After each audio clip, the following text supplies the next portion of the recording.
iniciando mais um episódio do Como Cheguei Aqui. Hoje com duas convidadas muito especiais, dividindo aqui a mesa, com Heloísa Jardim, nossa head de educação. Oi, Elo. Prazer de estar aqui mais uma vez com vocês. Prazer é nosso.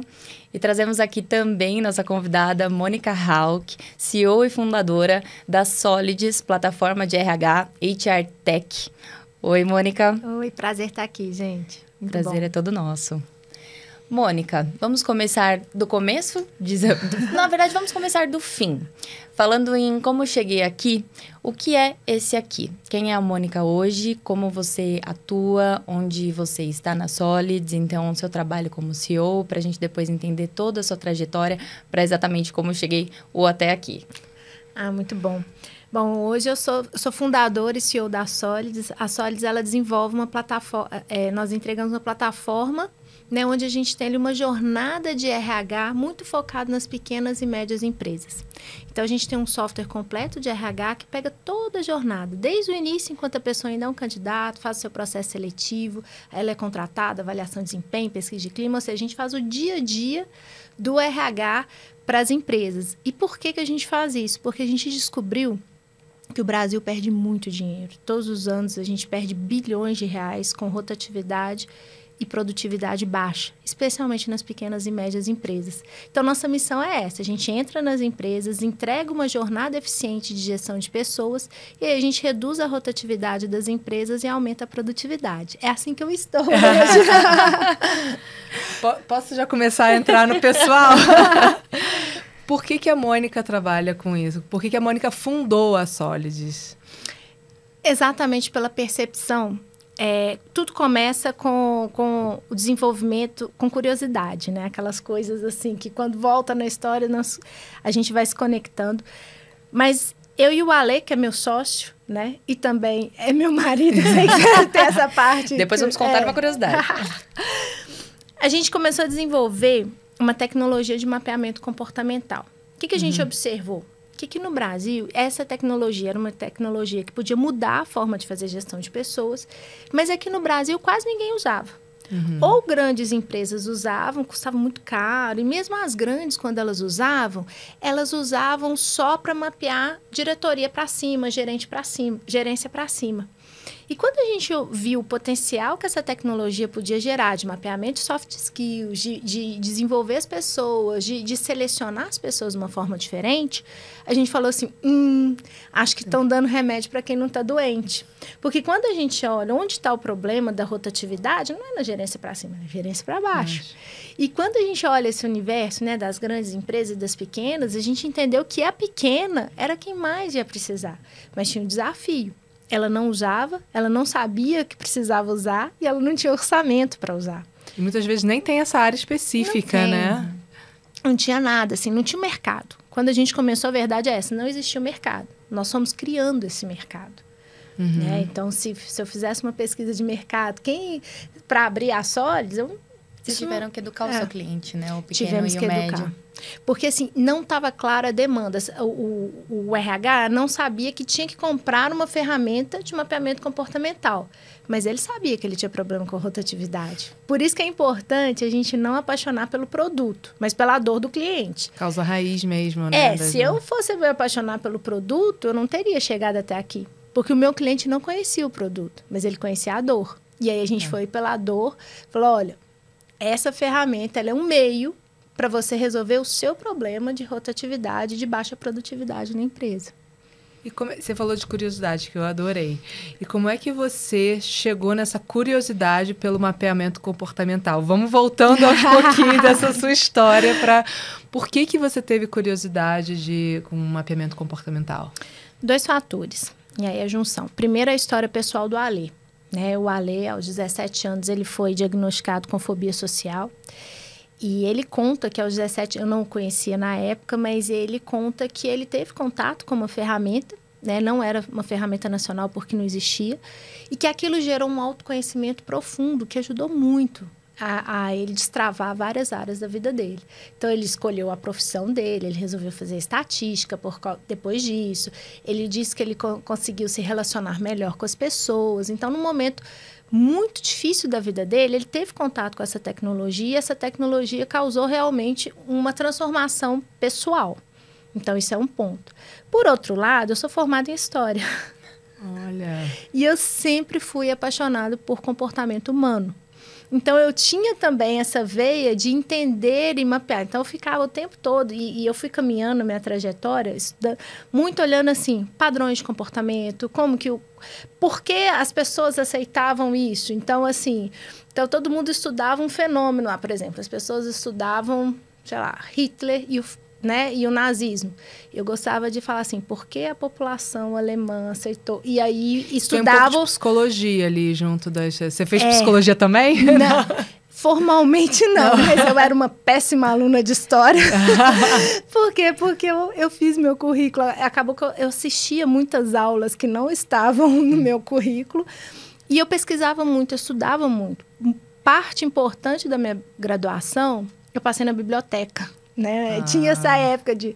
Então, assim, eu consumi muito, eu aprendi muito, eu estudei muito, coisas que não estavam no meu currículo tradicional. Então, eu peguei tudo que eu aprendi no currículo tradicional e adicionei um olhar com essa coisa de querer aprender. Na época, eu não tinha a menor noção do que eu ia fazer com isso, né? Mas isso ficou guardado. No momento certo, a gente entendeu que isso podia ser uma ferramenta poderosa. Então, a gente começou a estudar essa questão, né, do mapeamento comportamental. E depois eu ainda fiz pós-graduação em culturas políticas. Então, eu ainda tive essa curiosidade, esse olhar de desenvolver uma ferramenta focada na realidade do brasileiro e da cultura brasileira. Que era uma coisa também que eu entendi, assim, essa transposição. Às vezes a gente pega uma ferramenta, né, norte-americana ou de outro lugar e acha que é só traduzir, e não é. Então, a gente já desenvolveu com esse olhar de ter uma calibração e de ter um olhar focado na realidade brasileira. E aí, a gente juntou essas duas histórias e disso nasceu a tecnologia. Mas você chegou a usar a sua graduação em História de alguma forma antes da Solids ou você já fundou logo cedo a Solids? Eu passei assim, eu tive algumas experiências, trabalhei em museus, né? Precisei fazer alguns estágios, mas assim, sala de aula, tive poucas experiências mais voluntárias, assim, estágio, mas logo eu vi que eu não ia ser, que dar aula não ia ser muito a minha praia, não. Até porque eu lembro que eu tinha que fazer um estágio lá na faculdade e aí me entregaram uma sala de aula de jovens e adultos, né? E aí tinha, né? Aí o pessoal da pedagogia, chamadas, aulas. Gente, eu não segui nada. Gente, eu dei aula para uma pessoa que conheceu pessoalmente o JK. Eu falei, eu não vou ficar aqui falando. eu falei assim, vem cá, conta você a história. Então, como eram pessoas mais velhas, eu fui criando uma dinâmica onde eu colocava eles para contar as histórias e a partir das histórias de vida deles eu ia introduzindo a história tradicional. E fora que eu sumia com eles, tinha dia que eu não aparecia na sala de aula porque eu levava para a biblioteca. Enfim, eu fui o terror das pedagogas, não segui nada, não anotava nada. Aí eu falei, não, gente, eu vou dar muito trabalho. Não. E você acha que essa sua ideia do não tradicional, essa sua resiliência, onde começa essa sua trajetória de trabalho, né? Você tem uma história de diversos locais em que você atuou, então a história da oficina mecânica, com 14 anos você começa realmente a trabalhar, então toda essa resiliência, até pra gente chegar a algo que eu acho importante, que é, a Solids hoje é sólida, mas em 2015 ela tem a segunda data de nascimento, ela renasce da sua resiliência também, da quebra, que você soube lidar com isso e construir novamente a empresa, né? Num momento em que você teve ali aquela dor e teve que gerir, teve que realmente trabalhar com todos os soft skills que você trouxe já da sua carreira. Então, conta um pouquinho pra gente. A Mônica, desde a oficina mecânica, dos 14 anos, até chegar à sólida Solids, em 2015, que você realmente coloca todos esses ensinamentos em prática de resiliência. Com 14 anos, eu precisei arrumar meu primeiro emprego, né? Eu virei pra minha tia e falei, tia, eu tô vendo ali que você paga uma faxineira, me dá um lugar dela, deixa eu trabalhar. E aí eu fui fazer faxina com 14 anos. Aí eu tinha uma amiga da minha mãe que vendia Avon, Natura, eu vou vender também. Então, com 14 anos eu aprendi a trabalhar. Eu gostei desse negócio de trabalhar e não parei mais, desde os 14 anos. Depois, quando eu fiz 18 anos, mesmo meu pai me deu um carro, ele me deu um emprego numa oficina mecânica. E eu adorei. Já que você gosta de trabalhar, minha filha, toma aqui seu presente. Deu a vara pra super pescar. legal. Porque apesar de eu trabalhar no administrativo, né, aí a história... Conta um pouquinho da injeção eletrônica. Pois é, era na parte administrativa da oficina mecânica. Só que tinha uma parte de vidro, assim, e eu ficava olhando os mecânicos, os carros, a oficina, e eu achei aquele mundo ali maravilhoso, assim. Mas por que a oficina era do seu pai? Não, meu pai trabalhou na Fiat 40 anos. Então, ele legal. tinha muitos contatos. E aí, ele, então, um amigo super querido, abriu uma oportunidade para mim e eu fui para lá. Legal. E aí, o que aconteceu? Aí eu olhava aqueles carros, aí eu vi que a Fiat tinha colocado ali uma máquina uma maquinazinha ali, onde tinha uma tela, onde ele ensinava, tinha um curso de injeção eletrônica para os mecânicos. E tinha até um ranking, quem ficava em primeiro lugar. E eu olhei aquilo e falei, nossa, e na época eu estava fazendo vestibular ainda. Falei, não, eu preciso aprender isso. Aí eu pedi licença lá, entrei lá no meio dos mecânicos e comecei a fazer o curso junto com eles. E eu fiquei em primeiro lugar. Isso que foi muito legal, assim. Mas, assim, eu apaixonei com aquilo. Eu achava aquele dia a dia ali muito legal, muito maravilhoso. E foi uma experiência bacana, assim. Nunca na minha vida imaginei que eu ia fazer um curso de injeção eletrônica. Fiz, amei. E acho que foi isso, assim.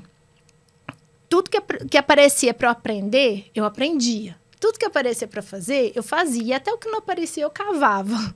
Sim. Eu acho que é essa coisa, né? De você aproveitar as oportunidades. Às vezes elas não são óbvias, né? Sim. Às vezes elas não se conectam naquele primeiro momento. Nem tudo é causa e efeito, assim, imediato. Mas vale a gente viver as experiências. Vale a gente viver intensamente as experiências. Aproveitar tudo que tiver disponível, porque isso em algum momento vai se conectar, isso em algum momento você vai somar. Mas aí depois da oficina mecânica eu fui trabalhar num banco, né? Na contabilidade de um banco. Eu já estava ali, durante a graduação, dei aula particular só para... né? Como você disse, a vida não é linear, realmente. E aí, finalizando a faculdade, eu fui trabalhar num banco, na contabilidade de um banco. Fiquei 2 anos lá. Uau. Né? E aí eu aprendi contabilidade. De novo, nunca tinha feito... A faculdade que você está falando é a faculdade de História. De História. Então, você saiu da oficina mecânica para cursar a História e trabalhar na contabilidade. Exatamente. Maravilhosa. Eu falei, alguém me deram uma oportunidade, eu fui. Aliás, o Sandro, que é um líder maravilhoso que eu tive, me deu uma oportunidade. Eu aprendi tudo. Eu lembro que aí foi a mesma coisa. Fui fazer os cursos de contabilidade, fui aprender tudo que eu podia aprender. E, gente, como isso me ajuda como CEO anos depois, né? Então, por isso que é importante a gente aproveitar para aprender tudo que a gente puder. E é uma educação proativa, né? Eu acho que é isso. Você busca atrás, e você cita muito isso, de amar e colocar intenção em tudo que você está realizando para tirar todos os insumos possíveis daquela oportunidade, né? Porque às vezes as pessoas, deixa eu encontrar uma coisa que eu amo para trabalhar. Eu falei, não, filho, trabalha. E aí, na hora que você estiver trabalhando, aprende a amar o que você está fazendo, né? Você descobre fazendo, né? Fica muito mais fácil, não fica filosofando muito, não, filho. Vai lá e trabalha. Vai lá e faz. Chegando lá fazendo, você vai aprender a amar. Porque esse é o segredo. Se você faz isso, se você cria essa habilidade de amar tudo aquilo que você faz, você vai ter uma vida sem arrependimento, você vai ter uma vida muito mais frutífera, né? E você consegue tirar muito mais aprendizados, né? Já que a gente está falando aqui de aprendizados, você tira muito mais quando você tem essa relação com o que você está fazendo. A experiência né? muda completamente. Né? E óbvio que amar não significa ir feliz todos os dias pro trabalho, não significa que tudo vai dar certo sempre, porque não é assim que acontece na vida. Né? Mas, se você põe intensidade, põe foco, põe energia naquilo que você faz, você vai extrair o melhor possível daquilo. E aí eu saio do banco, então eu vou empreender, né, junto com a Alê. E aí a gente começa essa jornada que não começou com software de RH. A gente começou, nosso primeiro... Na época nem existia startup, né? Não falava startup, mas era uma startup. De tecnologia para o agro. Aí eu fui trabalhar com fazendeiro. E eu nunca tive uma fazenda. Minha família tem fazenda, mas eu mesmo nunca tive. E aí, lá vai eu aprender o mundo do agro, lá vai eu aprender a lidar com fazendeiro, lá vai eu aprender a lidar com a própria tecnologia, porque é a primeira vez, né, que eu trabalho com tecnologia, que eu fui trabalhar com tecnologia. E aí, um mundo novo se abriu. O que eu descobri? O que nós descobrimos, eu e o Alê? A gente descobriu que no Brasil, E aí a gente foi para o pequeno. A gente gosta sempre de atender o pequeno. Isso é meio instintivo nosso. Existem muitas propriedades brasileiras, e a maioria do agro, a maioria das fazendas são pequenas fazendas, e essas pessoas trabalham muito. O agro, assim, é incrível. Eu admiro muito, eu tenho um respeito, eu tenho paixão pelo agro. Eu admiro muito o agro. Porque o agro, ele é formado por pessoas muito trabalhadoras. São pessoas que trabalham ali de segunda a segunda, não tem férias, 5 horas da manhã. Sabe? É um trabalho muito árduo. Mas o que a gente aprendeu? Que essas pessoas, elas não sabiam, elas não tinham noção de se elas estavam tendo lucro ou prejuízo na operação. Olha. A maioria das pessoas herdam as fazendas, né? Então, e elas vão simplesmente... Então, quando a gente chegava e a gente conversava não fizeram a contabilidade, não trabalharam em contabilidade de banco, mas né? É um padrão que depois eu descobri também no RH. Ou seja, você não tem essa visão gerencial. O nível de maturidade gerencial é baixo. Então, você não tinha ali no controle do rebanho aquele lote que produzia, que dava retorno, aquele lote que não dava retorno.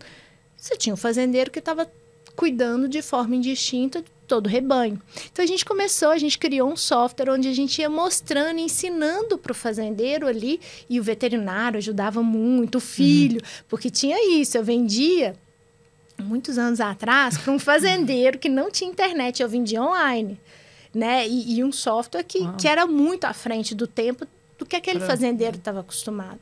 Então, a gente aprendeu a vender para o filho, e o filho, então... ele começava a imputar os dados ali e ele começava a mostrar um retrato da realidade das fazendas. Isso é muito legal, porque isso muda a forma de fazer gestão. Total. Anos depois, quando a gente foi para o RH, de novo, a gente descobriu o mesmo padrão. As pessoas, os empreendedores, eles têm um custo muito grande com folha, né? É a maioria, né? Dependendo se você é serviço, basicamente é folha. Sim. E as pessoas não... a maioria das pequenas empresas, elas não têm uma gestão eficaz sobre essa folha. Então, no fim do dia, elas estão ali convivendo com rotatividade, estão ali pagando rescisão, estão ali sofrendo porque as pessoas não param na empresa. Quando contrata, logo tem que contratar de novo porque a pessoa sai. Mas elas não tinham ali uma visão clara. E não tem um mapeamento, né? Não Como tem um mapeamento. E a então. gente entra fazendo a mesma coisa. Então, você acha também que nesse paralelo, o educar, né, o mercado, também começa no agro, que é o que você põe em prática também na Solids para a educação do pequeno e médio, como ele precisa da sua plataforma para gerenciamento de recrutamento e seleção? Exatamente. O que eu vejo é o mesmo padrão. Pessoas que são extremamente trabalhadoras, né? O Brasil é formado por empreendedores que trabalham muito de sol a sol, mas que precisam melhorar essa visibilidade e precisam mudar a forma de se fazer gestão de pessoas. Porque uma boa gestão de pessoas, gente, eu vejo isso todos os dias com nossos clientes, é a diferença entre você fechar ou abrir suas portas. A margem do negócio muitas vezes é pequena. Então, aquele custo de rescisão, aquela rotatividade maluca, aquilo ali está acabando com o negócio, aquilo ali é um câncer para o negócio. E muitas vezes o empreendedor não tem a clareza. Ele está ali bravamente, na força bruta, lutando contra aquilo, mas sem a ferramenta certa. Então, o que a gente está fazendo é falar assim, olha, existe uma forma eficiente de fazer gestão de pessoas. E essa forma diferente, ela faz com que você melhore os seus números, melhore a sua margem e fique mais forte.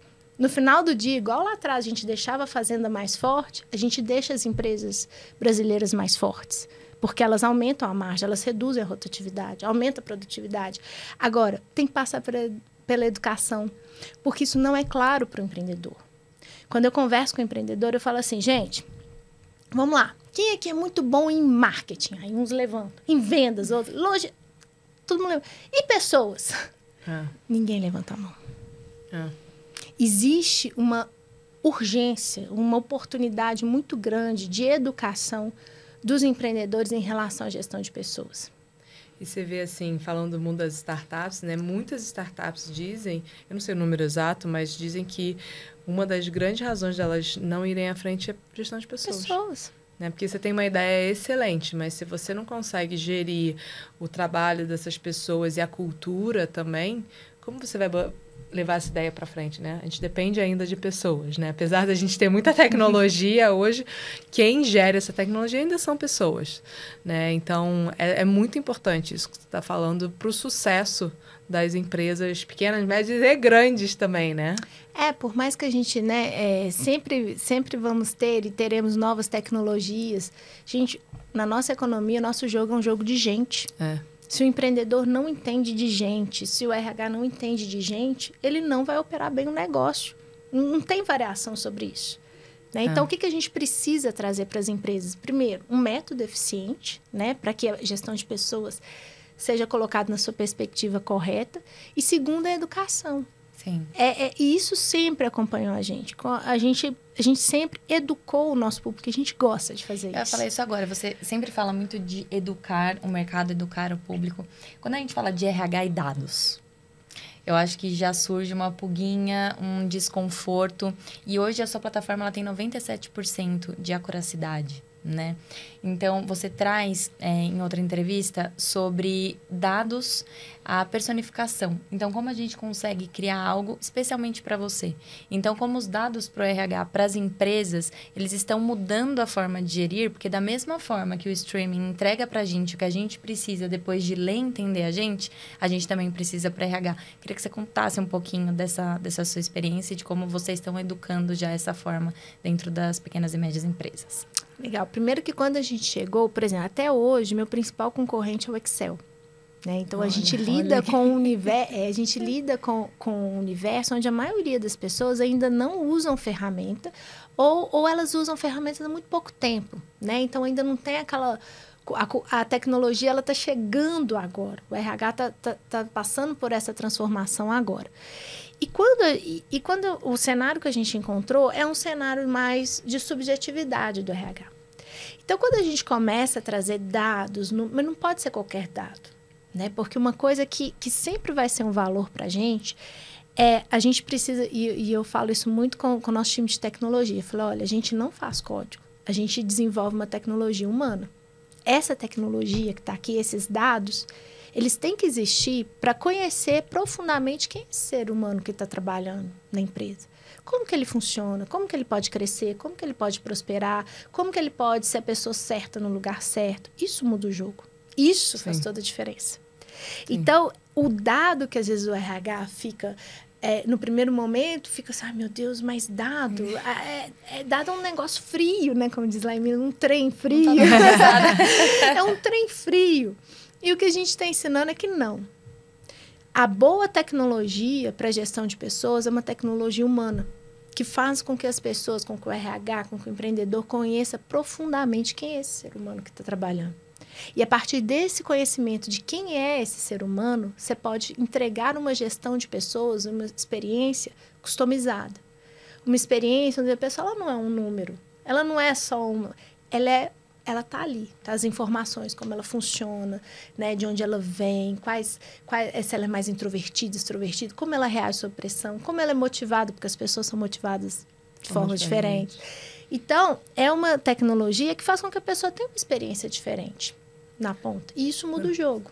Com certeza. E falando também do mercado atual, né? Quando a gente fala de inteligência artificial, a gente fala da automatização, você comenta muito sobre a revolução industrial, né? Então, da automatização dos processos e de como a gente, como profissional, precisa se lapidar nos soft skills e trazer à tona todo esse nosso conhecimento de outros trabalhos, de toda a nossa carreira e trajetória para dentro desse trabalho, porque o hard skills a gente acaba aplicando, a gente acaba aprendendo, mas os soft skills realmente o autoconhecimento, que é 80% do fator das empresas perderem seus colaboradores. Então, como você enxerga também esses soft skills que hoje a gente precisa lapidar como dica também para quem está assistindo a gente?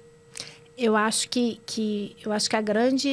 a gente tem que aprender tudo na vida, né? Mas desde muito cedo a gente precisa aprender a desenvolver as nossas habilidades. Eu acho que primeira coisa, autoconhecimento. Quem você é?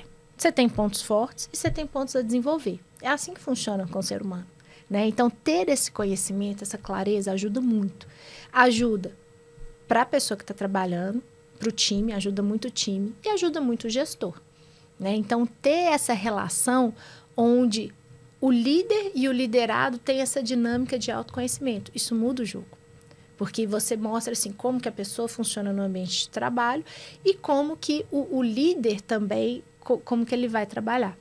Quando você pensa nessa dinâmica ali, onde você está desenvolvendo habilidades comportamentais o tempo todo, né? Porque linguagem de programação, eu que acompanho isso há muito tempo, cada dia tem uma diferente. Sim. Não é esse o diferencial.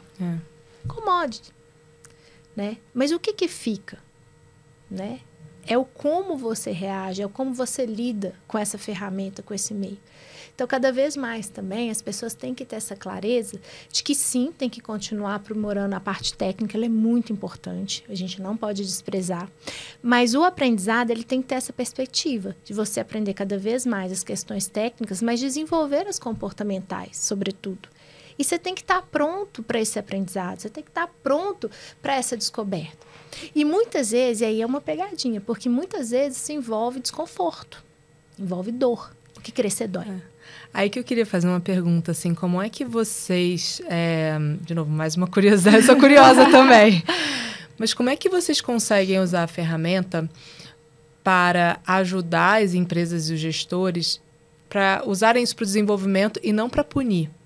Porque muitas vezes envolve o desconforto, nossa, eu não estou reagindo da maneira esperada, eu preciso desenvolver esse comportamento.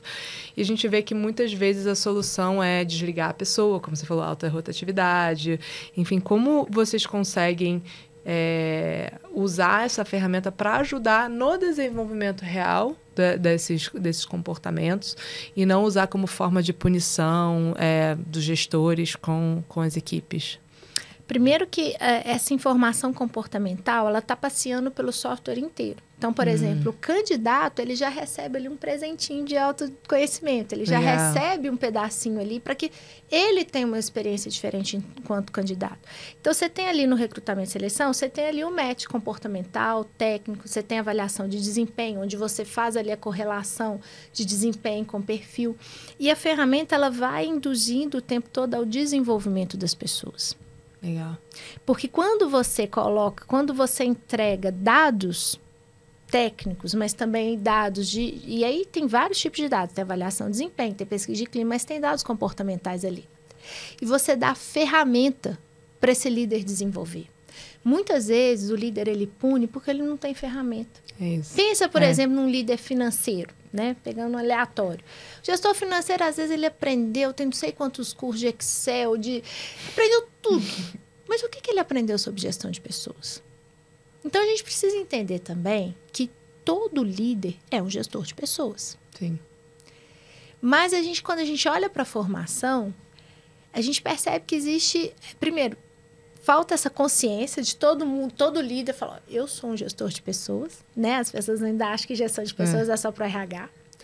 Mas falta também essa ferramenta. Então, o que a gente procura colocar no software são informações fáceis que não só o RH, mas qualquer gestor pode usar para desenvolver e para ter um relacionamento diferente com essas pessoas que estão na empresa. Né? Então, é uma oportunidade, a gente dá ali condições para que o gestor tenha uma relação diferente com o time. Né? E isso muda o jogo. Né? Isso tem trazido uma mudança muito grande e até um paradigma. Porque...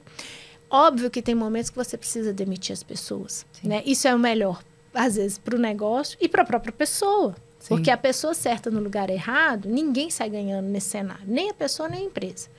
Mas você tem que entender também que existe um processo, as pessoas não vão vir prontas. E elas não serão perfeitas. Então, todo líder tem que desenvolver. Todo mundo tem que desenvolver. Então, o que a gente entrega é uma tecnologia que dá ferramenta para que esse líder desenvolva. Né? E a aceitação tem sido muito boa em relação a isso. Legal esse ponto que você está trazendo. A gente tem trazido isso muito para a conversa de inteligência artificial. Né? A gente lançou um curso aqui na Exame, Inteligência Artificial para Negócios, e a gente trouxe conteúdo para dentro desse curso falando sobre a parte humana, que é muito importante. A máquina não vai substituir a gente. É como a gente vai lidar com a máquina, com os algoritmos, enfim. A gente mesmo que desenvolve, são os humanos que desenvolvem, né? Por enquanto, pelo menos, né? Então, trazer o design tem que incluir comportamento humano, como a gente funciona realmente, para a tecnologia resolver isso, né? Em conjunto, né? Então é muito bacana você trazer esses dois lados muito fortes, assim, porque eu acredito piamente que um não funciona sem o outro, não assim. funciona, e uma coisa não exclui a outra. Óbvio que em alguns momentos ali você tem receio, se você olhar na história, né? O ser humano sempre teve medo. Então, sabe esse frio na barriga? Meu Deus, olha essa tecnologia, como é que vai ser daqui a uns anos? Isso é normal. Isso aconteceu desde a primeira Revolução Industrial e vai continuar acontecendo. Mas o que a gente já percebeu enquanto padrão, que os dados mostram, é exatamente isso. A gente tem evoluído, a gente tem se adaptado. Não... Claro que com alguma fricção em alguns momentos, né? Isso não é perfeito, isso não é simples. Mas, no final do dia, a tecnologia ela é um reflexo de quem são os seres humanos e como eles funcionam. Com certeza. Né? Então, a gente tem que... Não dá para terceirizar e falar assim, inteligência artificial. A gente precisa entender que são humanos que operam, né? Óbvio que, por enquanto, é assim. Né? Mas até o que a gente entende hoje, assim... Se a gente quer até avançar em relação às novas tecnologias, inteligência artificial, a gente precisa cada vez mais entender quem é o ser humano. Sim, totalmente. Né? E como ele funciona e qual que é a dinâmica humana. Ainda que seja para você treinar um modelo de inteligência artificial. Né? Você precisa entender sobre o ser humano. Sim. E quem é esse ser humano. Por isso que eu recomendo, todo e qualquer gestor, invista em conhecer profundamente o ser humano e como ele funciona. Esse é um negócio seguro. Esse é um conhecimento seguro. Às vezes vai mudar a forma, né? Às vezes, sei lá, um dia você vai ser terapeuta de inteligência artificial. Não interessa. Mas aprenda sobre o ser humano. Entenda como o ser humano funciona. Sim. E esse conhecimento é disponível de várias formas, em vários formatos. E é para a vida, né? E é para a vida. E isso é legal, porque às vezes as pessoas usam o nosso software assim... A pretensão é o uso comercial, corporativo. Mas sempre a pessoa fala assim, bate na porta, aqui, será que não dá para o meu marido também? Meu filho? Mas que bacana, ou seja, a gente está desenvolvendo ali uma relação onde a pessoa enxerga para fora do ambiente corporativo, ou seja, é crescimento pessoal. Sim, vira uma ferramenta, né? E o nosso maior ativo, não importa realmente a empresa que você é, o produto que você vende, com que você trabalha, o nosso maior ativo são as pessoas, né? Exato. São os colaboradores e essa gestão. Mas caminhando um pouquinho para o fim, que a gente está encerrando, mas você gostaria de deixar algum recado, passar alguma mensagem? Acho que principalmente nesse momento que a gente está vivendo, foi o que você comentou, né, do nosso mercado. Aqui, como a Elô comentou da inteligência artificial do nosso curso, é muito para a gente também utilizar as ferramentas da inteligência artificial para o nosso dia a dia, para facilitar o que o fator humano pode terceirizar, digamos assim, e a gente dá o que a gente tem de melhor, que é o nosso lado pessoal, né, que é o nosso lado pessoa. Então, se você quer deixar algum recadinho... Eu acho que aprenda tudo. Mas entenda que a tecnologia, ela existe para potencializar, para desenvolver o ser humano. Né? E a boa tecnologia, né? Uma tecnologia focada realmente em fazer com que o ser humano cresça nas organizações, isso muda o jogo. E aí, puxando um pouco para a questão da gestão de pessoas, a gente perde, né, como eu falei no início, muitos bilhões de reais todos os anos com produtividade. Mas vamos pensar o inverso. Né? Cada ano que passa, a gente também tem economizado alguns bilhões de reais, né? Porque a gente tem mostrado um novo jeito de fazer gestão de pessoas. E esse novo jeito de fazer gestão de pessoas é uma forma onde você cria ali uma trajetória onde as pessoas crescem. O profissional de RH cresce porque ele fica muito mais estratégico na organização. O empreendedor cresce porque ele se descobre, né? Um gestor de pessoas. As pessoas na empresa crescem porque elas são desenvolvidas e o resultado final disso é a economia ficando mais forte. Né? São as empresas ficando mais fortes, mais resilientes, com certeza. Mais competitivas. Né? Então, não deixem de investir em gestão de pessoas, porque gestão de pessoas muda o jogo e gestão de pessoas pode ser a diferença para a gente mexer no ponteiro da economia desse país e ser mais competitivo. Vai ser. Legal. Eu tenho uma última pergunta. Olhando para a Mônica, assim, essa sua jornada toda que você contou aqui, que eu amei, que é não linear, eu acho que reflete a vida, né? Que a vida é isso. E a gente poder, como você falou, amar a experiência que a gente está tendo para tirar o melhor. E onde você chegou hoje. Qual é o sonho da Mônica hoje? Eu quero mudar. Eu vou mudar o ponteiro da economia desse país. E eu vou fazer isso através da gestão de pessoas. A gente observa cuidadosamente os números, a gente vê quanto que os nossos clientes economizam quando a rotatividade cai. E eu sei o quanto eu já estou impactando as empresas. E eu já sei o quanto eu estou impactando a economia. Então, eu acho isso é bacana. Eu acho que a gente, como empreendedor, a gente tem que sonhar grande. A gente tem que ter grandes ambições. Óbvio que é muito importante para mim ter muito mais clientes, né? Não quero ter 25 mil clientes, eu quero ter 50, 100. Mas chega uma hora que você tem que pensar em impacto. Você tem que pensar numa coisa que transcende, sabe? O financeiro, o número, e transcende o próprio negócio. Então, hoje eu quero tornar o nosso país mais forte, mais competitivo, fortalecendo as pequenas e médias empresas através da gestão de pessoas. É isso que eu vou fazer. Fiquei arrepiada. Com certeza. Obrigada, Mônica. Obrigada pelo que você está agradeço. fazendo pelo país. Obrigada mesmo. É assim, é uma honra, porque, gente, o que eu tenho conhecido pessoas sérias, pessoas, sabe, esforçadas, trabalhadas. Os nossos empreendedores merecem, os nossos profissionais de RH merecem, nosso país merece isso. Sim, com certeza. Com certeza. Mônica, acho que só para puxar antes da gente finalizar, sobre o aporte que vocês receberam, acho que é interessante a gente contar um pouquinho também, que realmente foram 530 milhões. Exato. Quer contar um pouquinho pra gente? Na verdade, essa é uma história muito bacana, né? Porque a gente recebeu um dos maiores aportes da América Latina, né? Não foi um valor, Parabéns. mais de meio bilhão de incrível. reais.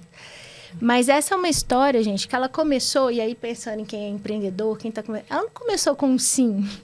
Ela começou com um monte de não. Ela não começou com um sucesso. Ela começou com um monte de fracasso. Em 2013, eu praticamente quebrei. Eu tive que começar do zero. Eu levei um monte de não. Ninguém acreditou em mim. Sabe? Um monte de gente me subestimou. Um monte de gente olhou pra mim e falou, não vai dar em nada. E, gente, é assim mesmo que as coisas funcionam, né? Então se para chegar nesses 530 milhões, eu tive que errar muito. Eu tive que tomar muito não. Eu tive que sofrer muito. Isso foi muito bom. Porque isso me trouxe até aqui. Então, eu acho que é isso também. Eu queria muito ter uma história, sabe aquela história de cinema, da jornada do herói, linda? Não, eu sou uma pessoa comum.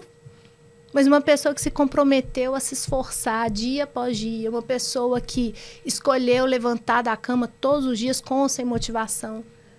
Uma pessoa que escolheu continuar fazendo quando tudo dava errado. Tinha dia que eu falava assim, como que eu vou motivar meu time? O que tem aqui? E aí eu lembrava, esses dias eu estava lembrando dessa parte. Minha mãe, eu fui lá para minha infância, como tudo conecta, gente. Sempre. E minha mãe cozinhando, ela cantava um hino muito bonito, que fala assim, não olho as circunstâncias, não me guio por vistas, alegre vou. Olha. Então, e a letra fala, ainda que a terra não floresça, que a vida, que a vide não dê o seu fruto. Ou seja, qual que é a história desse hino? É uma história assim, olha, você está olhando e nada está dando certo. Você não vai olhar para as circunstâncias. Você vai caminhar. E você vai focar naquilo que ainda não existe. Isso é fé. Com certeza. Isso é fé.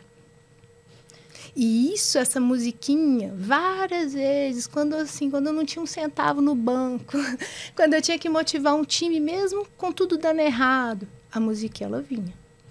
Eu não vou me guiar por vistas, eu vou ter fé. Eu vou caminhar em cima daquilo que eu não estou enxergando, mas que eu sei que vai acontecer. Então, essa é uma história de uma pessoa comum, sem habilidades extraordinárias, mas que se esforçou muito, que tinha e tem muita fé, e que continuou caminhando. Crença e execução, né? Conta a história até as 2 datas de nascimento da Solids. É uma história linda.